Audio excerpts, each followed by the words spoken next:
வளையாபதி கதை எபிசோட் 2. தன்கிட்ட எதுவுமே சொல்லாமல் போன கணவனுக்காக நாளெல்லாம் நிலவுலையே உட்காந்து காத்திருக்கா. மாலை நேரத்தில் சாலையில் போய் பார்க்குறா தான் கணவன் வருவானான்ட்டு. அவளை விரகம் நரகத்தில் தள்ளிச்சு, வேதனை கொடுத்துச்சு.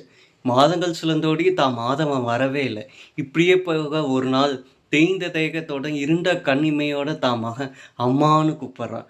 அப்போ இவ தான் மகனை பார்க்குறா. அப்போ தான் அவன் சுயநினைவுக்கே வரா. அள்ள அள்ள குறையாத அன்னத்தை உண்டு ஊட்டம் பெற்ற தான் மகனோட உடம்பு மெலின்று போய் தேய்பிரியா பார்க்கறக்கு அவளுக்கு மனசே இல்லை. அப்போ தான் அவள் விரகத்துலேருந்து விடுதலை ஆகிறா. அவளுக்கு ஒன்று தோணுது, தான் மகனை உலகம் போட்டும் உத்தமனாக வளர்க்கணும், சமண நெறிகள்லாம் சொல்லி உத்தமனாக வளர்க்கணும், தர்மத்தை சொல்லி கொடுக்கணும்னு நினைக்கிறா. இப்படியே அவள் மகனை வளர்க்குறா. இப்படியே போக பல வருஷங்கள் கழிச்சு தான் மகன் என் அப்பா எங்கம்மான்னு கேட்குறா. இதனுடைய கண்டினியூஷன் அடுத்த எபிசோடில் பார்ப்போம். இந்த கதை பிடிச்சிருந்தா லைக் பண்ணி ஷேர் பண்ணுங்கள். தமிழ் லிட்ரேச்சர் உங்களுக்கு பிடிக்கும்னா இந்த சேனல் சப்ஸ்கிரைப் பண்ணுங்கள். அடுத்த எபிசோடில் சந்திக்கிறேன். அது வரைக்கும் ஐ எம் சைனிங் ஆஃப்.